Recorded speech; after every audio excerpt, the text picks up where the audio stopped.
महासागर न्यूज.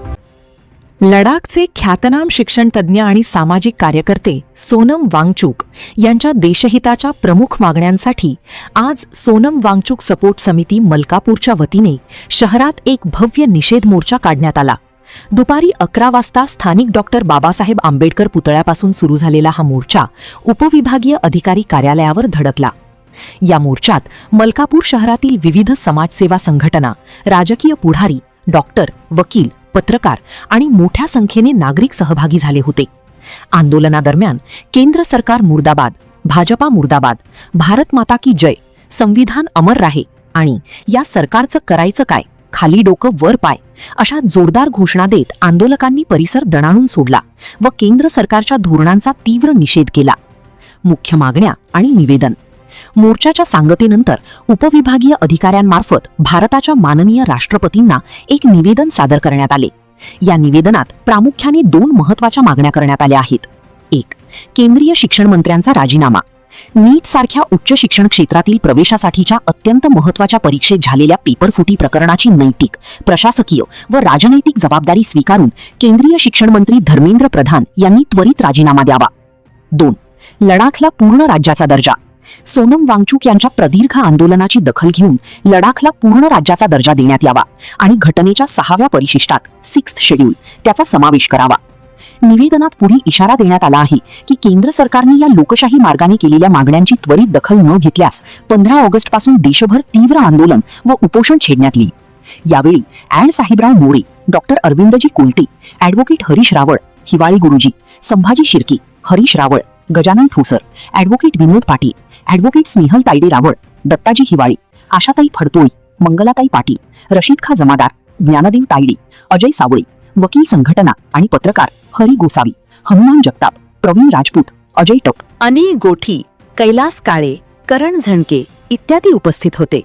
प्रतिनिधी कैलास काळे, मलकापूर. थोडक्यात सांगेल की भारतात आता लोकशाही संपत असून हुकुमशाहीला सुरुवात झालेली आहे. कुणाला उपोषण करण्याचा अधिकार सुद्धा ते हिरावून घेत आहे आणि यांच्या विरुद्ध जो बोलेल तो पाकिस्तानी होतो, तो देशद्रोही होतो.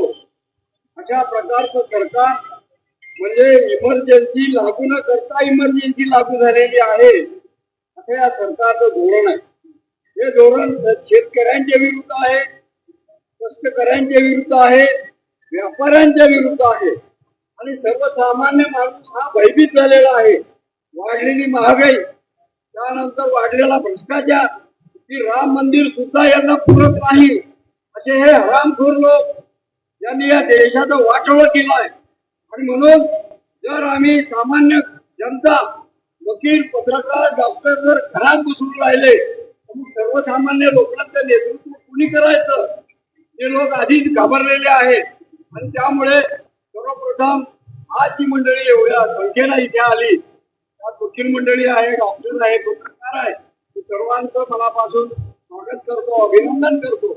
मात्र पुढची लढाई यापेक्षा सुद्धा वाईट असू शकते, कारण ही लढाई आपल्या घरापर्यंत सुद्धा हे लोक आपल्या अन्याय करू शकतात.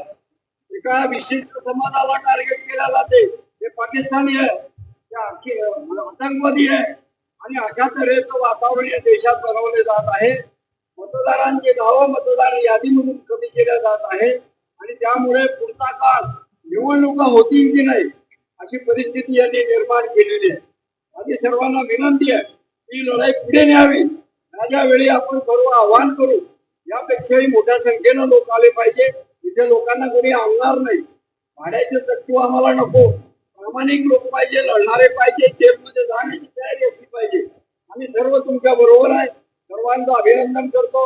या मोदी सरकारचा आपल्या सर्वांच्या वतीनं निषेध करतो आणि थांबतो.